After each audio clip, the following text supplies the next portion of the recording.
Hey everybody, welcome to another edition of the Owner's Box and a brand new format. We've gone video. We've caught up with the times, Michelle. I don't like it already. What do you mean you don't like it? I just Look don't at you. like You're it. beautiful. People need to No, see you. you're Why is wild. it such a pain in the butt for you? Okay, so first of all, I have like super ADD, so I'm always doing something else, and That's so then I okay. just feel rude.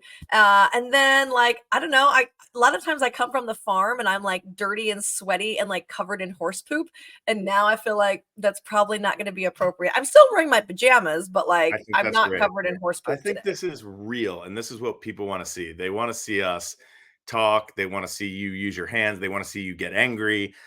This is what they want. So we're trying a Are new you going to thing for pull out an 2000. actual soapbox when you get on your soapbox? That's I my should. question. I should. I hope I don't have to do too much soapboxing this year in 2024. But Michelle, before we get started, and I know you want to talk about the Eclipse Awards, we have a very special guest today. Pat Cummings is going to join us. Pat, unfortunately, will not be on video, but he will join us to talk about this new organization and the commissionership of Micropoli. I'm really looking forward to talking to Pat.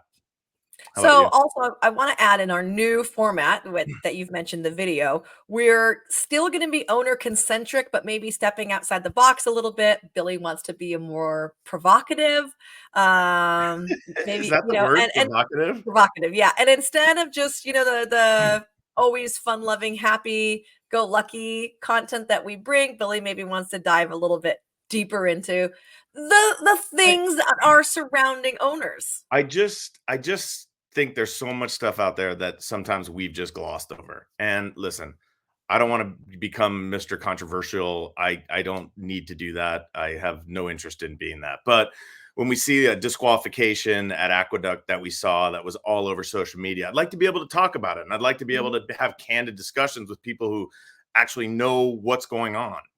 Because I think And no one knew what was going on, that was the it problem. that's the problem, and exactly, but it's also it gets me fired up because our world right now, the politic the how politicized it's become, right? And I kind of don't know if we have something like that in horse racing where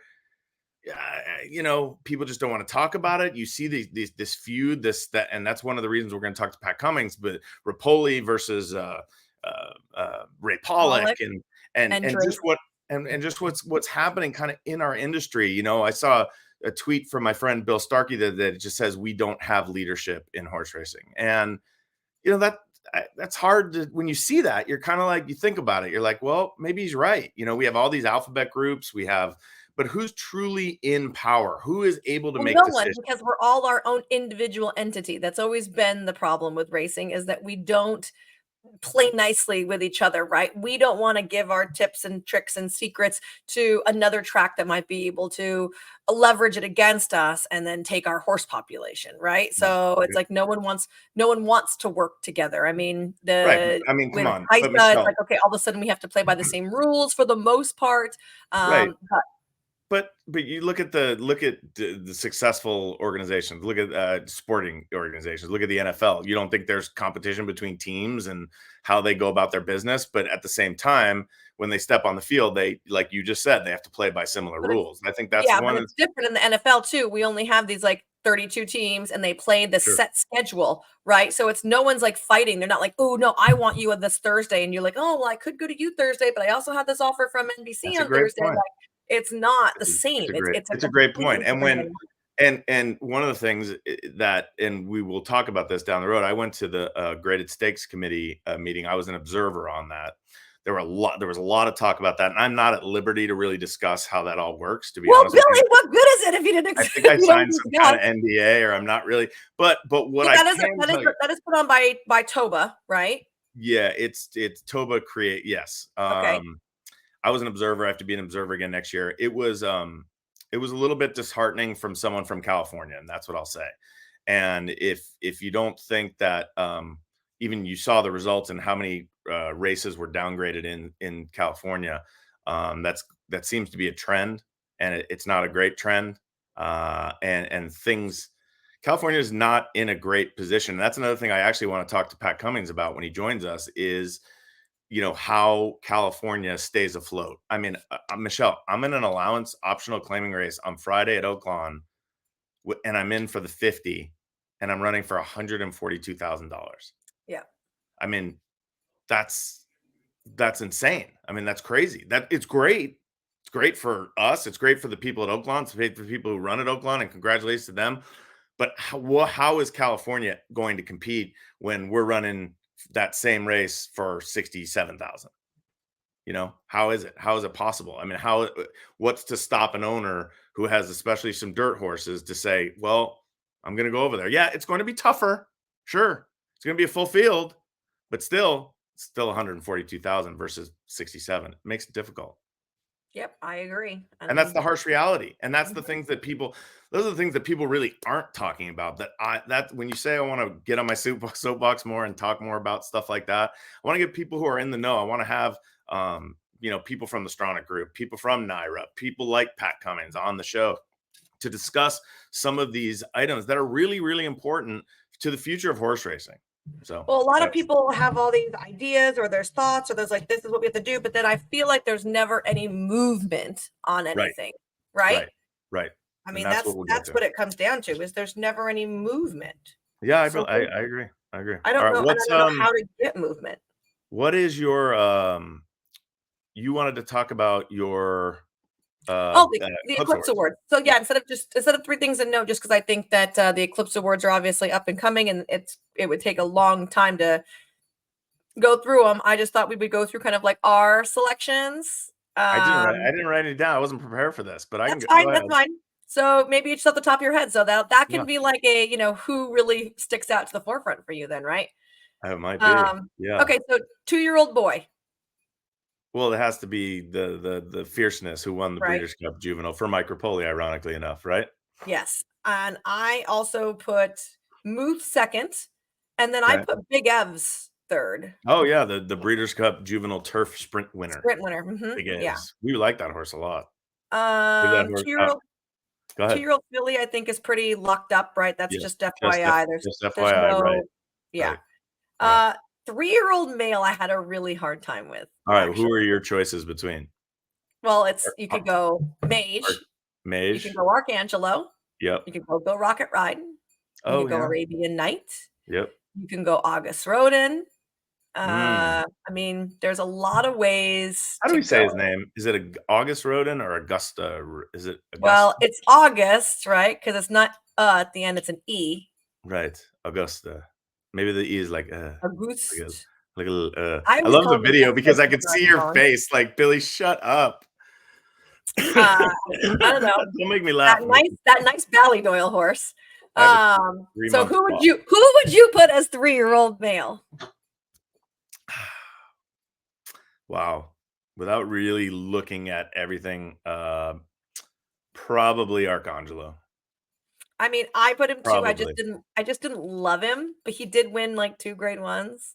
Yeah. Yeah, I he don't did. know. He So did. I It's put a tough him year for that because there's a lot of actually good horses. And when this is another listen, going on my soapbox again real quick. This is one of the issues that I have is that look at all these 3-year-olds that were good, they were Mhm, competitive. Where are they now? They're all going to stud. mhm, They're not running. And that's one of the issues. Michelle, when you and I growing up, well, I'm much older than you. Um, it was amazing to see like 2 Derby winners get together, like in the Breeders' Cup with yeah, Ferdinand Ali Shiba, right? It was incredible when Affirmed ran against Spectacular Bid and who ran against, Excel, whoever it was. That was what made racing great is when these 3-year-olds the next year got to run against these older horses, these 4-year-olds who had just had their great careers, right? We don't have mhm. that anymore. And I think that's really hurting the sport. So what, I'll Yeah, ask that to because Pat breeding Cummings. is such big money, and you make so much even if you're racing 100%. exclusively I've at said it Oaklawn on and the you're only in show. grade yeah, it's The breeding is breeding killing industry is you. Mhm. running and ruining the racing industry, right? Yeah, It's just it owns it. So yes, and and unfortunate. and by the way, I don't have necessarily the solution. I hate coming on without solutions. But Michelle, if you and I owned an amazing 3-year-old that won the Travers and won second in the Kentucky Derby and was third in the Breeders' Cup, and someone came to you and me, just me and you, right? We're not rich, And at there's like, least "Here's 30 I'm not. million And bucks." so yeah, here's $30 million for your horse, Mhm. but it can't run anymore. Guess what? Right? Yeah. We probably do the same thing. So is it hypocritical that we say that's an issue, and then we say, hey, What are we supposed to do? Well, look, it's hard to tell people like, "Oh, you can't breed them till they're 4, you have 5, you have to keep running them," and then, like, if they get hurt or you know what I mean? Right. Like, you can't force people to do stuff. Yeah, it's a great point. Um, It's a great point. and there you can't tell people who they do or do not have to breed to, right? We live in a very capitalistic society, so even like a horse like, oh, McLean's Music, he just won 1 start, but he's actually a pretty good sire, Really, I mean, you pretty know? good. So, Very good. we would have been maybe remiss to not breed him. So, I don't Yeah. know, I don't know what the answer is to that unless and you can't do this again because of our capitalism society, but, Yeah. a cap on stud fees, right? Each horse can only make 3 million a year. Well, then Well, maybe those are it's one of worth the it to things keep that in that training. Rapoli's brought up, and we'll talk to Pat Cummings about that. Is Okay. not as just a stallion cap. So that's not very popular in Lexington, Kentucky, or in other parts of the A world. But breeding cap, anyway, like, on how many mares they can breed yes, or yes, I mean, yeah, but still, if like, okay, just say it's 300 mares, just to give a crazy number, okay? right. If you're Okay. saying it's 300 mares, well, Into Mischief is making 250 a pop. He's more valuable as a stallion than he is as a racehorse, okay? If you're Oh coming into yeah, this year and you're going to we're stand not for making 3 that argument. grand, We're talking apples and oranges here. right? We're All talking right, apples and oranges. So all right. 3-year-old filly, give me my choices. pretty mischievous, Yeah, the she was Kentucky good. Oaks winner. Yeah. Um, randomized, wet paint, Ooh, I really did like randomized. I Maple bet Leaf her in the Breeders' Mel. Cup. Probably pretty mischievous, right? Maj.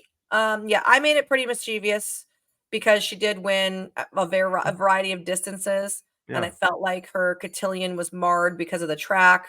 Yeah. Unfortunately, she did get the test because Maple Leaf Mel broke down, so that's kind of like the one asterisk. But I still thought that she performed so consistently all year. She was Yeah. one of the most consistent horses around, and I love For that sure. Brendan shipped her around places. So she was an easy lock for me. For sure. Okay, older dirt male. All right. And this is the Cody Wish category. I mean, it would have to. Why do you have such a big smile on your face? I don't know, I'm smiling. Smiling's my favorite. I like to smile.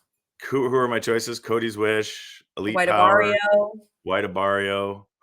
Ooh, that White Abarrio is pretty good. Won the Breeders' Cup Classic. Yeah, but Cody's Bush won the Breeders' Cup. Yeah.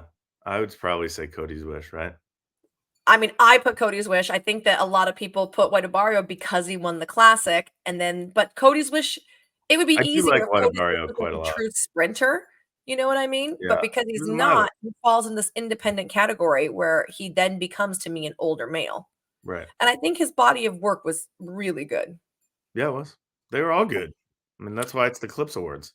Older dirt female, I think that was a no-brainer to Idiomatic, Yes. And you right? can make a case for her for Horse of the Year too, right? Yeah, I did actually. She was my 3rd selection for Yeah. horse of the year.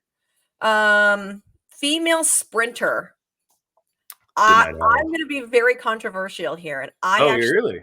yeah, I actually put Echo Zulu on top, even though she Oh, didn't get to the Breeders' Cup. She she did beat beat Goodnight she beat Olive Echoes. in their Yeah, she only did. heads-up match, and obviously Goodnight Olive won the Breeders' Cup again, which was phenomenal, and all that was great. She beat 3 witches and Usury. So, like, Yeah. she didn't beat a horse of Echo Zulu's caliber Yeah. in there. So I did put Echo Zulu on I top, like that. and I I don't like know if that. everyone's gonna agree with that or I not. like it. Who cares who agrees with it? This is your ballot. That's true. And I put Maple Leaf Melon 3rd. That was nice. Male turf horse. Up to the mark, right? I put No? August Rodin because he beat Oh, up to the mark, but then I yes. put up to the mark honestly, if it goes to up to the mark, he had his whole body of work stateside and he won what, 3 grade ones, I think. Yeah. August Rodin won 4 group ones, including our Breeders' Cup, and he beat up to the mark, which to me makes him the better horse, and he was I a agree with you. 3-year-old. I'll do that. I'll do that. I'll But go with you. but I like if up that. to the mark won, I would not be unhappy. Yeah, I Like, like I mean, I was Augusta a fan gets of to his, figure it so, out. Right. uh, Okay. female turf horse.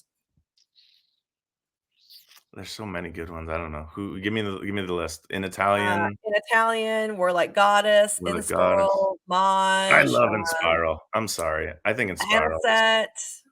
Oh, Anisette was good too, but she's 3. She Yeah, did but just there's no win 2 3-year-old grade turf ones. filly, there's a I squirrel. like Inspiral. Yeah, I also put Inspiral, There you go. and I put the squirrel is, like, hanging from my window, that's so A weird. squirrel? A little squirrel is, like, hanging from my window, like, he's hanging down, like, he's, like, checking out his Wow. That's crazy. um, I hate squirrels. Yeah. Yeah, and I put Inspiral on top, and I did use Anisette in my top 3. That's fair. She did win 2 grade ones. She did. Now Steeplechase horse, I was so thrilled that David Orgona has, like, gone out and, Yeah, like, he made went he put a whole thing I on have been X. asking the Steeplechase Association to do, like, little bios, and I think we should do that for a lot of the categories that maybe have like, I was Yeah, talking to Christina Blacker yesterday, and I told her, "You should get this done." Like, TVG should be doing little bios on all the apprentice riders right. because we don't know them all, right? Yeah. And when you look at the wins, but the packet we get from the Eclipse Awards, it just has PPs, and then it has, like, the list of, like, What are the riders Eclipse by Awards, by the way? earning in Miami this year. Are they after the Pegasus, or Oh, I don't know. are you going to the Pegasus? Not that I know of. Mm, yeah. Um So I like that David did that, and I think the steeplechase people should be doing that. But I went with Snap Decision on top, and then I used That's like how you and I got this new format, yeah, snap decision. it was not. It was a long time talking about it. Owner, breeder, I think Godolphin got both. I also put Klarovich for owner, and I put Stone Street second for breeder. For jockey, I put Irad, Pratt, and Gaffleone. Okay. Right, it's kind of a no-brainer. How The about Pratt? Apprentice, How about our huh? guy Pratt? Yeah, Did so love well. Pratt. So proud of him. And then trainer, Oh, Mott. right? Yeah. I But, got like, into a huge argument with Peter Lurie the other day because he was like, it's "Oh, it's gotta gotta be be." He's Mott. like, "Chad Brown, Brad Cox." I'm like, "Why?" And he's like, "Well, they had the most money." I'm like, "Doesn't matter." Bill Mott, like, Bill Yeah. Mott has the 2-year-old champion. He's gonna Yeah. have the dirt champion. He's gonna have the sprint champion. Might He's have horse most of the likely year. gonna have a horse of the year, right? He Yeah, he also might. he trained horses to win grade ones at 2, 3, 5, 6, and 10 because Channelmaker won a grade one this year. He's Yeah. got Casa Creed. Like, Love Mott. I mean, come on. How do you not? With all due respect, Mott. Yes, yes. If you like, I said it's an absolute travesty if Bill Mott does not win trainer this year. I mean, And then good point. horse of the year. Who do you think? Well, so it's between what? It's Cody's anybody you Wish. want. It's Cody's Wish, it's White Abarrio, it's, Idiomatic, Idiomatic, up to the mark. Up to the Mark. Well, I need to look at the bodies of work more. It's hard to take the Breeders' Cup Classic winner, who has also won that big prep, and not give him any awards, that White Abarrio.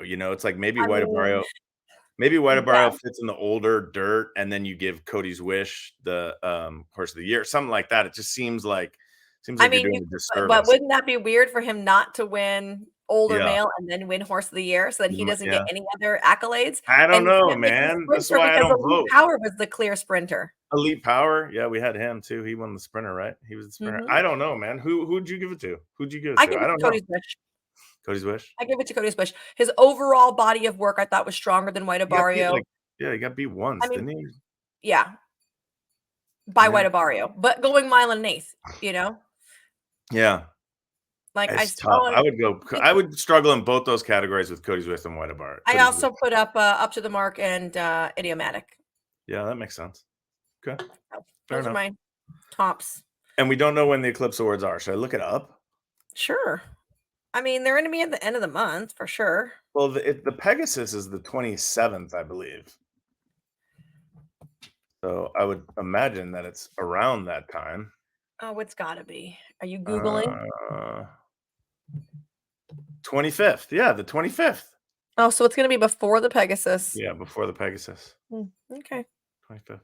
All right, so let's get to our guest, huh? Yes, let's. What do we do with this new format with commercial reads and stuff? I don't know. I don't know. Maybe we I just read mean, them. Is our guest in the back room? no, he's No. not. All right, so do we just cut this off and then just bring Let's it back see, with the guest? well, I can just our commercial is just gonna be Santa Anita this week, so make Okay, sure you read it. come out to the Great Race Fest, which we normally do that at the end, right? So Yeah. we can tell No, you I everything thought it that's upcoming this week. Yeah, but I usually edit it and with the magic of my editing tools and I put it don't in the know, we'll have middle. to figure that out. Well, why don't you read the ad so we just have it in there? We haven't been sent an ad yet. Yeah, he sent it. No, he Didn't he? didn't. No, we Oh, didn't. man. It said Santa Anita is the ad for this week, Oh, but it didn't send all right. Well, anything you know about about it. Santa Anita. Why don't you just make it up? Yeah, so we've got Santa Anita back racing. We had a huge opening day. We actually had a fantastic crowd here on New Year's Eve as well, or New Year's Day, excuse me. Yeah, New Year's Day. We bring back racing for Friday, Saturday, and Sunday this upcoming week. And we've got do we have any stakes action on tap? I don't know about stakes Oh, yeah. action. But we're definitely giving away a golf umbrella. We've got the Flightline pin, and we are doing another opportunity if you wanted one of those wall calendars and you were able to get out for opening day. We're going to be having the wall calendars back as long as they last.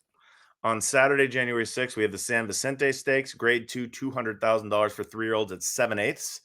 Then on Sunday, January 7th, we have the Santa Santa Ynez Ynez. Stakes for grade 3 for fillies that are 3 years old, 7/8, 100,000 buckarooskies. Perfect. Hello. Let's get our Who are you, guest. Tommy DeVito? All right, welcome back. Took a little pause, brought in Pat Cummings from the NTA. Pat, welcome to the show. Thanks, guys. Great to be with you. Pat, with so much going on, have you done a bunch of these that I haven't seen yet, or is this your first official appearance? I've done a couple.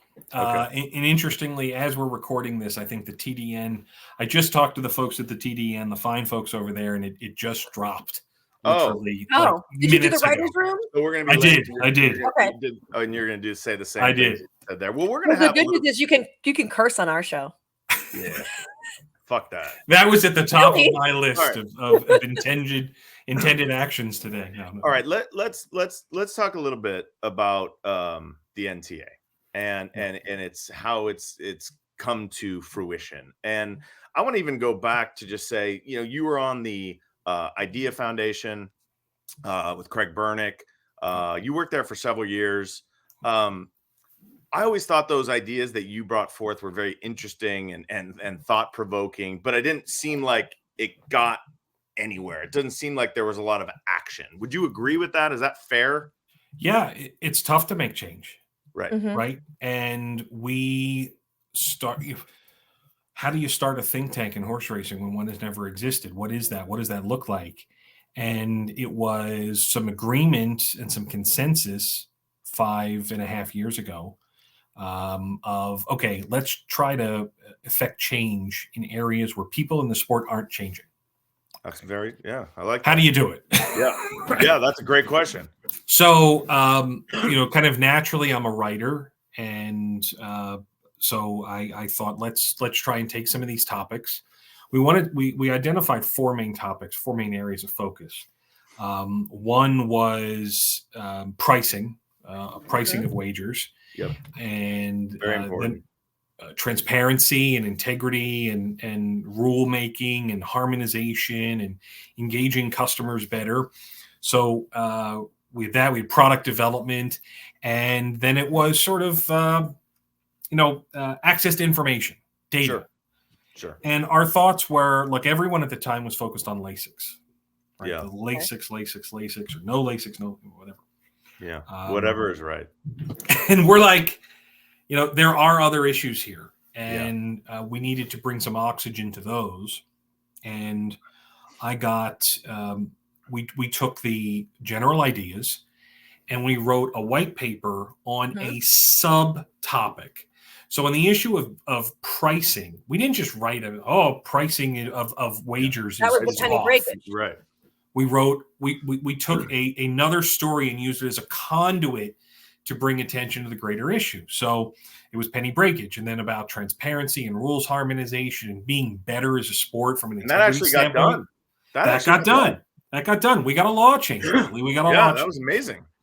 So then on the transparency and the harmonization of rules and just being better as a sport, we wrote about updating the interference rules and the Category 1 interference standard.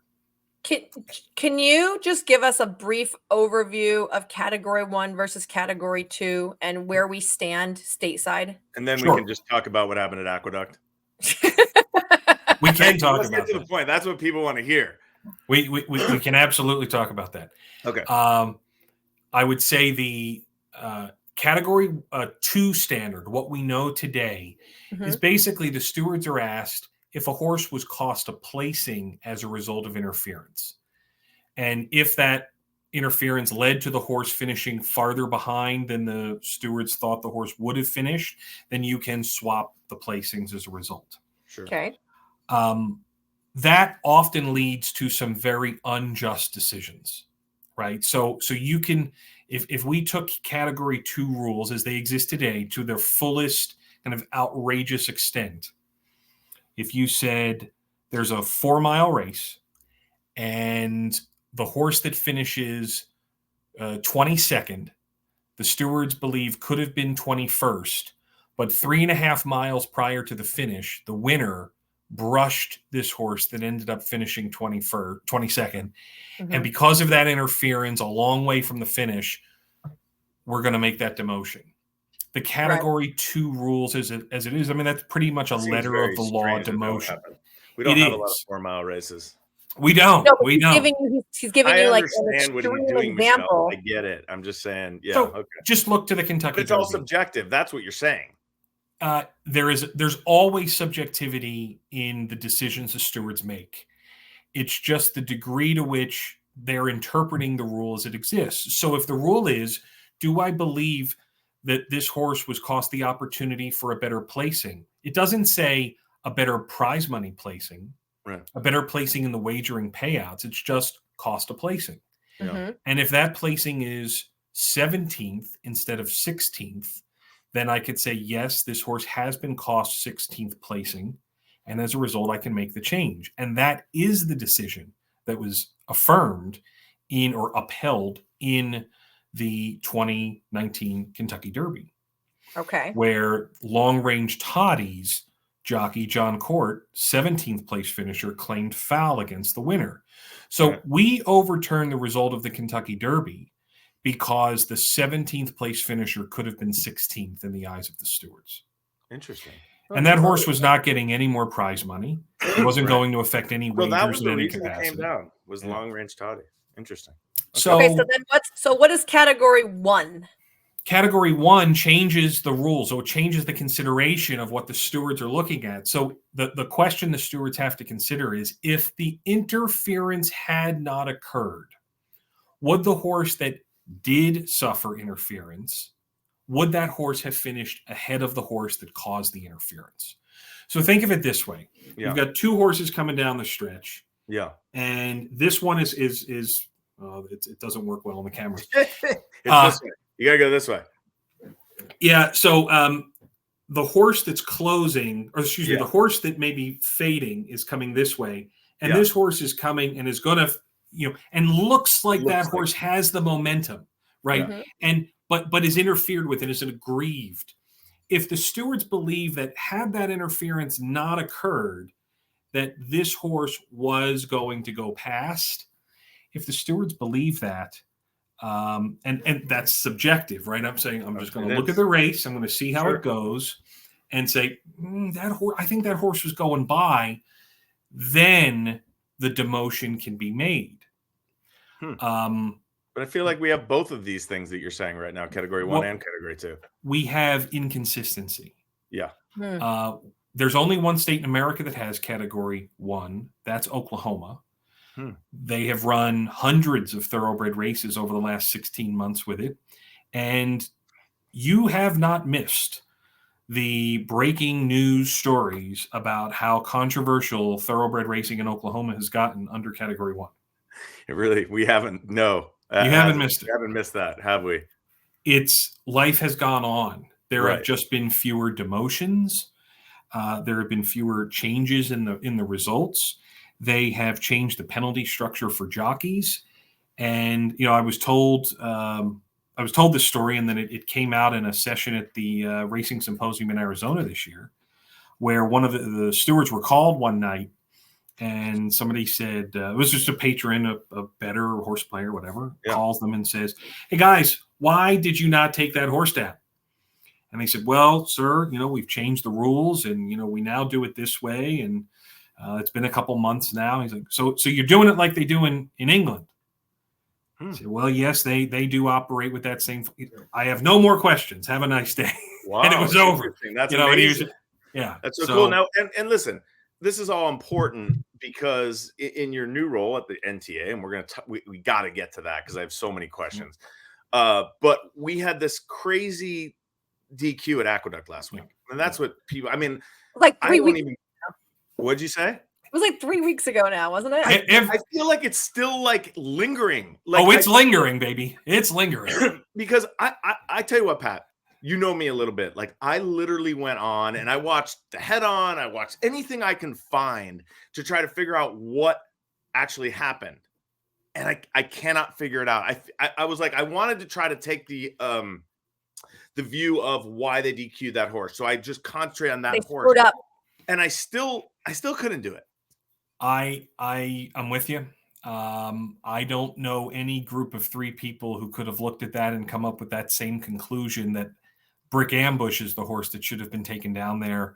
Right. The 12 horse. I would love to think they got it wrong, but then every time they were given an opportunity to essentially explain it, right, 4 or 5 days later, that they put out another statement about it, and it's still like I still can't believe they're defending and this. You can't argue it. You can't sue. You can't do anything. You can't file a claim. You can't do anything. It's yeah. just, How come they weren't allowed to like say we think this is wrong and needs to be relooked at? I was a little curious about that myself, and I know I've looked into it, and I've spoken to some attorneys who have as well, and it is a little curious that is not appealable. Right, that was the word I was looking for. But regardless, under almost all circumstances, whether you're looking at Category 1 or Category 2, 98% of worldwide stewards who look at that, maybe even more, are not going to make a change in that race that involves that unofficial second place finisher. Right. So I guess the question is though, so how did they get it so wrong? And what is the harm? Whether it's NYRA or the New York State Wagering and Gambling Committee, whatever that's called, can't someone come out and we had an incident in the NFL the other day, the Detroit Lions against the Cowboys that night, right? And there's this big thing, and now people are coming out and they're saying they're saying they're getting demoted. But like, what is that? One of the things that I guess the NTA could handle. Look, we can make that pivot at some point, Billy, but I don't want to make that pivot just yet on this particular point. Okay. I knew the NFL wasn't going to say anything, as it happened. And they were probably going to let Sunday's games go as it was. But then you started to hear some reports that, they were going to get downgraded. Where do they get assigned this week? The Baltimore-Pittsburgh game, which while it's a nationally televised game, it means nothing. Correct. Right. Infer from that. Trust your instincts on that one. Yeah. But the reality is, we care so much more for a couple of reasons. One is the exposure these games have, the popularity of the league, etc., and the wagering aspect of it. And all professional sports have gotten sharper, have gotten more descriptive, have gotten more transparent as video has improved, as the quality of the imagery has improved, as the distribution of the product has improved, as there are more viewers watching in more countries, in more perspectives, through more streaming platforms, and with more money on the line legally in a way that money can then, that can be shared in with the league, and players can in some way, shape, or form, and the executives, the teams themselves can benefit. They have improved. Yep. I'm sure 40 years ago, there was upheaval as injury reports evolved. Yeah. Right. And that teams would say, I don't want us to have to report that so-and-so has a leg issue and this guy has all for the gambling, an arm. Right. It's evolved. To that extent, there's probably plenty of American horsemen that would say, I don't want it known that my horse bled, or that my horse was lame and it's off for what, Yeah. Mhm. but They do that in Hong Kong, right? they do it everywhere. Everywhere. Right. Okay. In South Africa, where they're running for less than California runs for in a race We're going to talk about that later. over the course of a day, they have voluminous stewards reports with all sorts of intricate detail.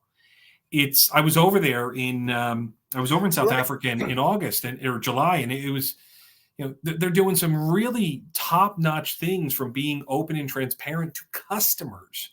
And our Right. sport doesn't have that. So Yeah. is the NTA What going are to we be afraid of? involved in? I guess, Pat, that's the question: is what are we afraid of? What are we afraid of to have? You go back to the Naira incident the other day. What are we afraid of to have video cameras in there with microphones as they look through the race? Like, why Yeah. wouldn't you want to see that? Like, why does it have to be so hidden? Certain places in the world have that, others don't. Certain places in the world have cameras on the scales. Michelle, I know, has been to Saudi. Every race in Saudi where there is no betting, Right. okay, Right. they've got a camera focused on every jockey getting on a set of digital scales, so that you can see. And whereas we make every race official before a horse has ever touched a scale. Yeah. Or Interesting. a jockey rather has ever touched a scale. It's a little mind-boggling. We have had some really poor decades of racing integrity infrastructure development. Interesting. Our network has slowly degraded in that. I remember maybe 30 years ago, as a teenager, watching races from Philadelphia Park, and the jockeys would weigh in at a little stand outside the winner's circle, or in the winter in the paddock, and that race would not be official until the winning jockey got on the scale, weighed in, Yeah. ticked the box, tell the stewards, "Yep, guys, we're clear," and then it went. And now, in a turf race at California, I saw the other day, the horse barely touches the dirt track coming back from a turf race, and they've paid out the race. Yeah. And we had Fast race official. battles Isn't that that what were it's wrong. called? Fast Yeah. official. Yeah. Interesting.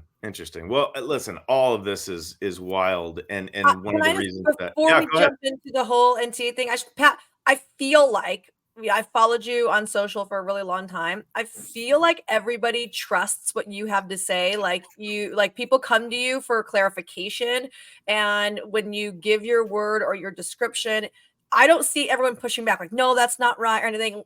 How did you get to be such an authority and like a trustworthy How'd you get figure? so smart? How did you get to be such a genius, Pat? Is Well, I mean, Michelle's yeah, but question. a lot of Thank geniuses you. can't, Thank you, can't Michelle. spread what they have to say and make people like them, right? It makes people hate them because they're like, well, I hate that you're smarter than me, right? So We I don't have to don't worry feel about like that, you Michelle. That's one of the polarize things. anybody. And I feel like you've always remained really objective, but also giving a strong opinion, which is a complete paradox. I try to be as straightforward as I can with some of those things, and I'm just a big believer in the rules, Mhm. and reference the rules, direct people back to the rules, and just try to explain the situation as it exists. More recently, this hasn't always been the case, Michelle, but in the last 8 years or last 5 years since I came back from Hong Kong, I had a tremendous experience over there, and as part of my role, at the end of every race day, I was in the stewards room, Mhm. watching them execute their duties, go through races with jockeys. Everything pretty much gets sewn up on the race day there. So they're talking to jockeys and they're explaining decisions or suspensions and going over race replays with them right then and there. And I got to be a fly on the wall. And I was delivering that information to the media in Hong Kong, of which there is a substantial number of daily press that attend the races there. But I got exposed to this a little bit more and understanding the rules and the way in which the stewards operate. And I knew this had kind of happened internationally and wasn't happening in America. So I just try and point people to the rules and explain things very clearly. And 5 years ago, when I dove into this, I realized that state to state to state to state, they're all different. And that's one of the major They aren't problems. uniform. Right. Mhm. That's a huge issue. Michelle and I talked about it actually before you came on. I've always said it's not a level playing field, and we brought sports into this a little bit, Pat. We talked about the NFL. Like, can you imagine a baseball game that if you went to New York, you used a smaller ball or giant gloves or first base was longer. It just doesn't work. I agree. You're playing a sport, and the sport should be the same everywhere you go. I completely agree. But there will always be those intricacies, and by gosh, we saw it at Aqueduct with three individuals who believed one thing, and I think the world. And I heard from international stewards who I know and have interacted with over the years saying, "What is going on?" Like, Mhm. looking at And that, some how did and, three people have that opinion? and I guess the question becomes on that is who has the authority to actually do something? That was my question. And I think I saw that Yeah. a little bit on social media. Like, who has the authority to say, hey guys, we need to re-review this, or who is it? And I think does that lead us to the NTA? Look, we could get there, and I'm happy to make that pivot. But if you've been following Mike Rapoli on Twitter through at Rapoli Stable, particularly, I think that Is that that that really Mike getting angry well, with everybody? Mike is a disruptor, and he knows that. And the engagement that it generates, I kind of looked at his tweet from the other day, and it had, I think, 111 likes.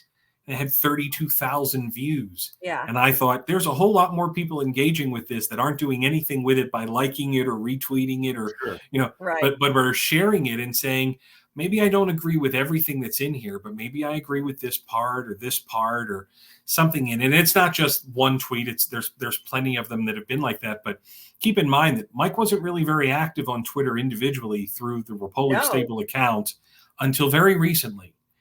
Yeah. And Mike has grown increasingly frustrated. And I think the Aqueduct situation is a microcosm of the state of affairs in American horse racing. You have three stewards, one from a commission, one Mhm. from the track, one from the jockey club, who I don't think have a lot of experience in actually working together. They spend time in that stand together. I don't think there's a lot of working together.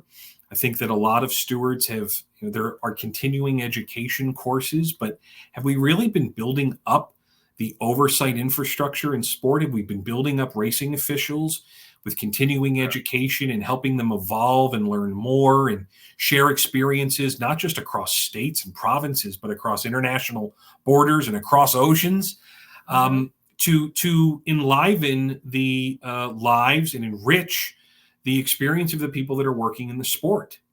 I don't think we have. I agree. And that is just one little piece of a larger problem about how racing in the United States has evolved in the last 2 decades plus. And it isn't a real happy story. And so while there are plenty of people, ourselves included, Mike, absolutely, who are passionate about the sport, who have dedicated their lives to it, a combination of they like it, they want to be involved in it, they love the horses, they love the lifestyle, they love the passion, and they love being surrounded by something they like on a regular basis. There's no problem with those people. Okay, the passion is what we need. It's the systems, the infrastructure, the processes that need to evolve. And I don't think to a person, any of us could sit here and say, we've evolved. We've done that. We've made the changes we've needed to. We've evolved in the way that we should have. We've made the investments in infrastructure that we should have. We haven't. And the National Thoroughbred Alliance, as we are laying a foundation for this organization, is not just going to step up and flip a switch and tomorrow unveil a grandmaster plan. Here's how we will solve all our problems. It's not going to be that simple. But I think we should all be, there's a degree of excitement. It will vary depending on who pays your, who pays you, how that payment comes in, how you're compensated, where you go to work, whose horses you train, or what owners you train for, et cetera, where you are in the business. Will have varying degrees of acceptance of it, but it's a very good thing that a highly successful billionaire entrepreneur like Mike Rapoli is as invested and passionate about horse racing as he is, and that he wants to be in the mix to really help affect some change. But his style is not always in everyone. Yeah, it's not. Well, let me stop you there, Pat. Let me stop you there, because you're talking to two Mike Rapoli fans. He was on our show last year. He was incredible. I mean, really, I don't know if you've ever listened to the episode, but he was great. And I will go back. I will. He's passionate. He has ideas. He's willing to affect change, all those kind of things. And I think for me, I've been in the sport a long, long time, like yourself. So when I see things like him self-appointing himself as commissioner, I sometimes I have a hard time saying, is this real? Is he really doing this? Is it a wink? Is it like, do I go on Twitter right now and put a poll up between me and Mike Rapoli, and if I win, do I get to be commissioner now? Like, what is? I mean, he put other people's names on there. I don't sound. And I'm being.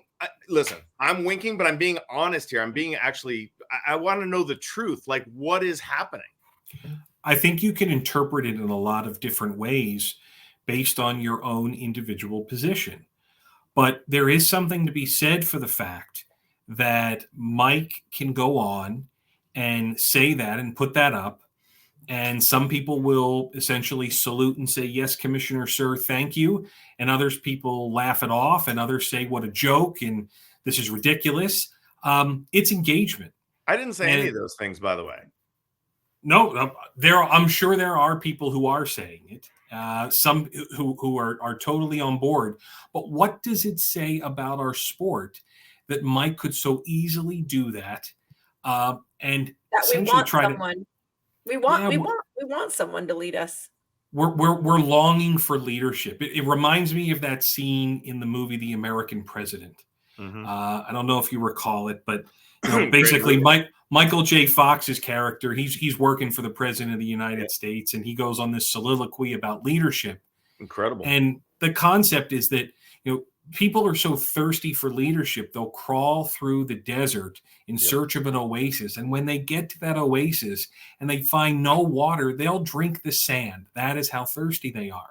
Right. And it is the passionate people across horse racing who are longing for someone to take the sport by the scruff of the neck.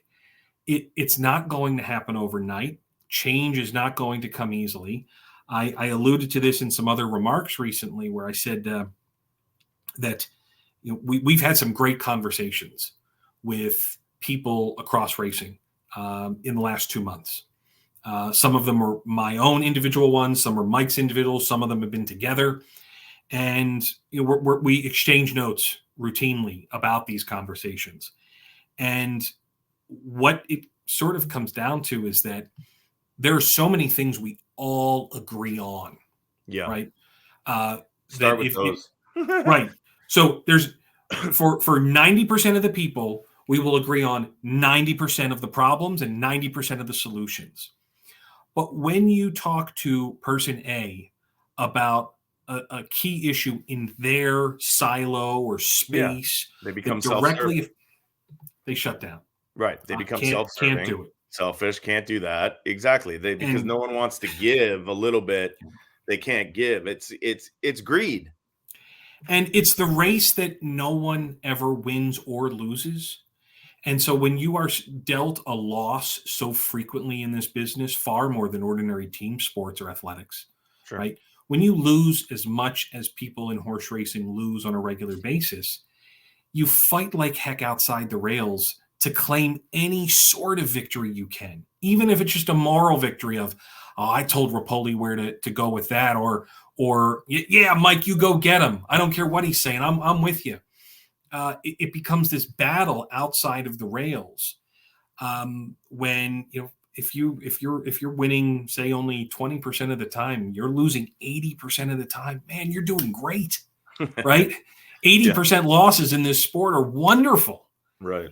So I think it drives us crazy, and it's because we're passionate about the sport, and because things have not gone well. Right? There's that recent series in the Blood Horse magazine and on their website about talking to a variety of industry stakeholders, and it's a good series. I think it's generated a lot of interesting conversations, but you get a snapshot into the mindset of some folks who have been around in the sport for a very long time. And, it's tough to ignore the metrics of where we are. Field Well, size, people fear change. We've said that foal from crops, yeah. Look at all the California. changes. Yeah. Look at California. I mean, Pat, if nothing is done in the next, I'm going to call it 2 years, California will eventually, I think, be gone. Yeah. I think something has to be done. I was talking to Michelle earlier in the show, and I was on the Graded Stakes Committee meeting a couple weeks ago. I was an observer. Happy to talk to you about that off the air. But California's in real trouble. There's the purses. You brought it up. The purses are non-competitive with the rest of the country. Are what we've done with our vet practices, and our safety, which is amazing now, our safety protocols. But until the rest of the country gets on board, we're on an island to begin with. We're on an even deeper island and a shrinking island.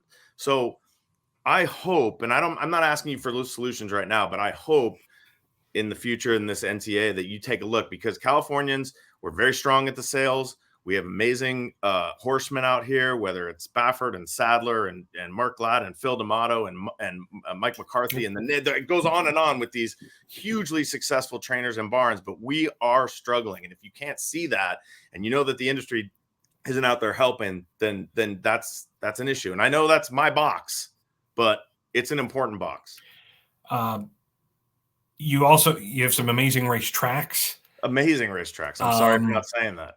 I was recently asked by John Chirwa from the LA Times, who wrote a piece about this leading into the opening of the Santa Anita meet. And I said, California has been so vital, elementally vital to the fabric of American horse racing. Perfectly put. And the thought that it could go away. And it may have even gotten lost a little bit in the story, but somebody recently said to me, like, where's the Ken Burns documentary or the Ken Burns style documentary on horse racing? Because it would be fascinating. Yeah. And the closest thing we've come to it is Seabiscuit. And what made Seabiscuit as a film so visually stunning so much of the time was California. Yeah, of course. And everything that went on. And, there are still elements of that are in place today, and it makes it a wonderful place. But the numbers cannot be ignored. The state of affairs is poor. Yeah. There have been warning signs for a long time. There were issues tied to all of the tracks have faced some sort of financial threat, even those that we might realize are amongst the strongest. I mean, the credit rating at Del Mar was downgraded to junk status a few years ago. And the report that the Fitch Ratings Agency wrote was so depressing. Right. So we know that reality. Okay. Tack on the political reality too, right? That California as a referendum state has the chances to, where political engagement and investment could put racing on the ballot. That hangs over a lot of things as well. Sure. So what I would like to see is far greater urgency from the racetrack operators themselves to really change racing, to make substantial adjustments to the way racing itself is organized. And I think you have to take... By that, do you mean like shorter race days, less time between posts? Are you talking about the actual race day organization, or are you talking about something different? I think the way in which we organize the races themselves and how horses get into races needs to be reconsidered, right? You have to find a way to enliven the field size and the competitiveness of racing itself. I think the perfect solution to this is a rating system. Yep. And open that was races brought up in Arizona, right? I saw a piece on that. It was very interesting. It has to be opened up. And basically you give a way to just basically put numbers on horses, right, and say, here's a rating. You could agree, you could disagree, but because you have that rating, you're eligible for this race. For these races, and right. It's not a condition. It's not a claiming price. It's not anything but a rating. And you just open up the world to what that potential is. And you could consume the Northern California operations with that a little more easily and say, if these horses are rated between 30 and 15, this race is for horses that are 30 and 15. And maybe that's going to be a lot of old Golden Gate horses, whatever it may be. The existing system is not working well in organizing racing day in and day out. So let me stop you there, Pat, because I think it's an interesting idea.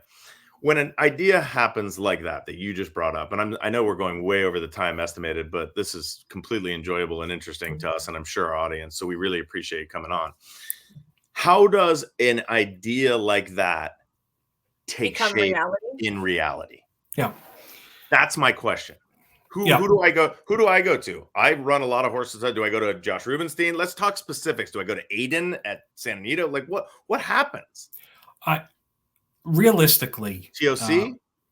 I think it needs to be a nationwide effort where the tracks themselves get together and say, let's invest in a system that can do this on an automatic basis, algorithmically driven, and let's work with people who know how to do it. It is something that can be executed, but there is no greater impetus across America than California. Sure. Right? Mm-hmm. The heart of all change in American racing should be coming from California, because the pressure is undoubtedly greater there than anywhere else, and it would be a really bad situation if we saw California racing go away. Is the rating system something that would be compatible as like a transition period with like an existing claiming system? Yeah, no change, Michelle, I think should be completely wholesale. You have to start slow. It's a campaign. You work, you integrate people into it. You do 1 or 2 races a day with this sort of thing. And you slowly work. Every race essentially becomes optional claiming, right? There's people that are, right. Fasig-Tipton is having exclusively online sales now. There is an exclusive online sales company now in Wanamaker's. You've got all these different options that exist for ways in which, not to mention the private purchase and sale of horses that has always taken place. Right. So we don't have to organize racing the same way we always have. Look, that's like down a rabbit hole of one particular topic. If I could just pull it back to kind of the NTA focus, sure. Mm-hmm. And I've said this in some other places too, like we need to be looking across the entirety of the sport. If you put 8 pillars together of kind of what's important about racing, what are the different areas and the fiefdoms of the sport, we need to be focused on finding achievable opportunities in racing, in aftercare, in the sales arena, in breeding, in wagering, in PR and marketing, in education, horseman support. How do we find a way such that if you're working with horses as a groom or a hot walker, or you get promoted to travel with horses, that your experience from track to track is, at least on the backside, consistent. Yeah. That does not happen. Yeah. I mean, that is terrible for the people who work with our horses on a routine basis. Right. We need to find ways to come up with kind of a nationwide set of basic standards that if you're shipping a horse from track A to track B, that my staff are gonna have a similar experience in how they look after the horse and where they're based and what their living conditions are like. We know that's not equal. We don't have that access for those who are really supporting our horsemen. We don't have a routine set of rules for the sales that are really properly enforced. We don't have licensing of agents, which we probably should. If you talk to most horsemen, I don't think the vast majority would agree that working horses 9 and 2 in March of their 2-year-old season is probably the best thing for the longevity of their career. And yet it happens. And most people would probably look at it and say, oh, like we probably shouldn't be doing that. Yeah. So these sorts of these The, conventions need to the same as change. keeping percentages for trainers and jockeys on all of our for all of our data. Like it just makes people want to feed that more. Take away all the percentages and it would be a little bit better, I feel like. Or maybe explain them a little bit more, right? Better data. They are a number. It's kind of undeniable how many races one wins or loses, but second place in Kentucky is not bad, right? We were just talking. I'm running an $142,000 allowance optional claiming race at Oakland on Friday. It's pretty insane. Yeah, we'll take second. You would walk away from that and say, I really like to win races, but if I can't run first, I'll happily run second in this one. I don't know if you saw the video of the Breeders' Cup turf, Pat, but there's a video of me screaming, "Just get fourth." And I got you were fourth or fifth, were you? We were fourth. Oh. We were fourth, and it's 200,000 for our partners, and like I got made fun of. They're like, "Look at this guy," and I'm like, "Yeah, that's what was going through my head. Just hold on for fourth. Like that's amazing." Yeah. Anyway, truly. We have taken so much of your time. Seriously, we want to have you back on. In fact, I want to make you like a regular guest because there's so many topics that we could get into. And when something pops up, one of the things I wanted to do with the show this year is to have people like you come on. Before we leave, give us like the next 6 months of the NTA and where it's truly going or what the goals are in that time. Can we do that? Is that a fair question?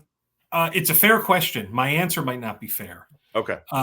In just that we are continuing this process of engagement that started soon after the Breeders' Cup and has continued since. And things are evolving. I said this to the fine folks at TDN. If you were a fly on the wall and knew some of the conversations that are going on in the background, it would be like, whoa, like really, wow, like that could be something.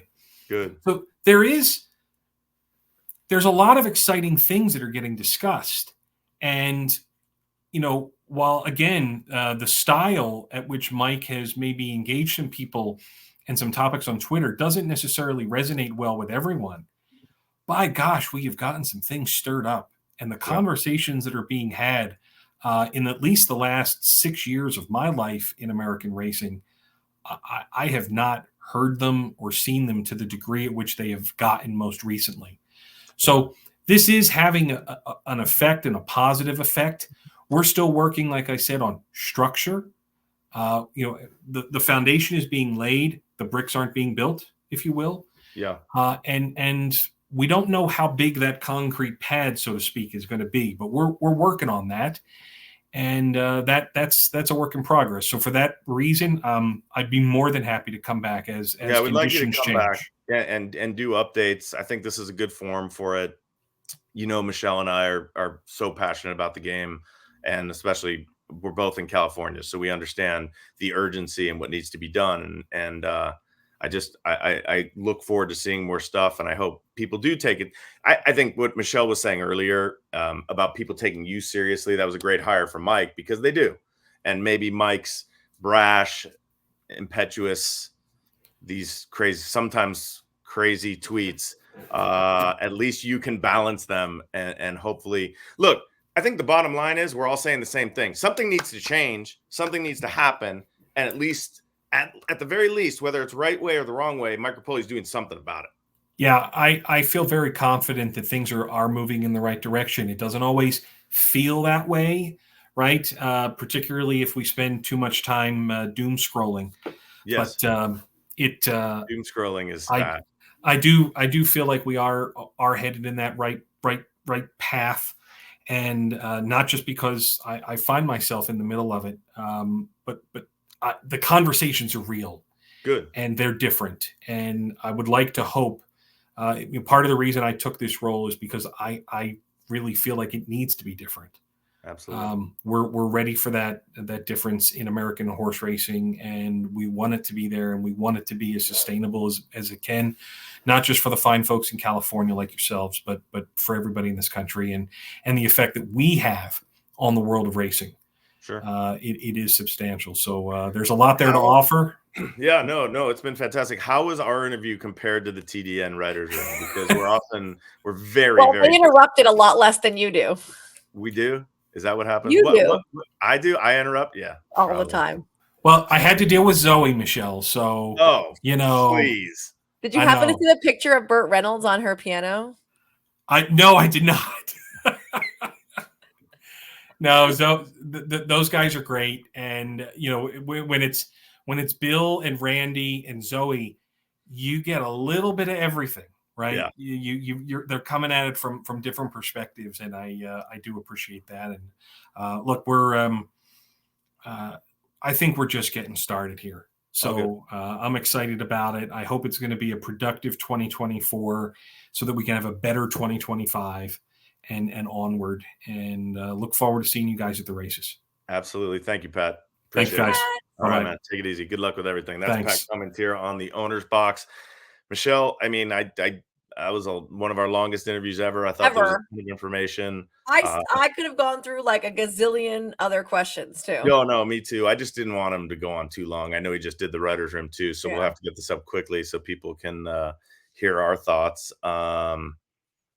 I felt bad even bringing up the California thing, I just, but it's such a passion of mine. And I know I said, 2 years or something, but look, I think urgency is important. I think we need to come up with new ideas, even whether it's the rating like system, the whatever it rating is. system, I've been opposed to it because we are majority a claiming barn, really. And I've been opposed to it, but it makes sense when you hear people say, "Oh, we don't want to water down the racing by having like lower claiming prices," which is what we need for horses like from Golden Gate to come.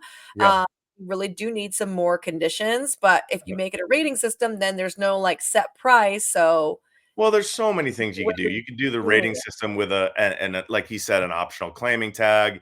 You could have auctions after the race. They do that in overseas, I believe, where it's like, after the race you can bid on a horse, whatever it is. There's ways to do it. I think we just have to be open, and we just have to have the right channels and those paths to have decision makers help us, right?